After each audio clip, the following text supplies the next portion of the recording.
Naisip mo na ba kung bakit sobrang laki ng buwis sa ibang bansa, habang sa iba ay mas ramdam pero kulang ang benepisyo? Sa Denmark, kabilang sa pinakamataas ang income tax sa mundo, umaabot ng halos 55%. Kapalit nito ang libreng edukasyon, libreng healthcare, at malakas na suportang panlipunan. Sa Sweden at Belgium, mahigit 50% din ang buwis sa kita. Kapalit nito ang Social Security, mahabang parental leave at maayos na serbisyong pampubliko.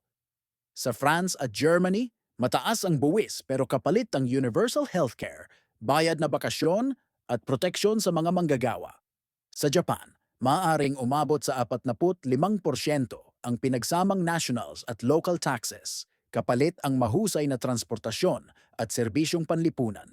Ngayon, tingnan natin ang Pilipinas. Dito, ang income tax ay progressive mula 0% hanggang 35% at may 12% VAT sa maraming bilihin at serbisyo. Sa papel, mas mababa ito kumpara sa ibang bansa, pero para sa maraming Pilipino, ramdam pa rin ang bigat ng buwes. Isa sa mga dahilan nito ay ang korupsyon. Kapag may pondo na hindi napupunta sa tamang proyekto, nababawasan ang kalidad ng healthcare, edukasyon, at infrastruktura.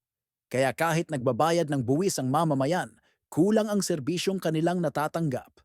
Samantala, sa Dubai, UAE, halos walang personal income tax, ngunit karamihan sa healthcare at edukasyon ay sariling gastos. Sa huli, malinaw ang aral. Hindi lang laki ng buwis ang mahalaga, kundi kung paano ito ginagamit.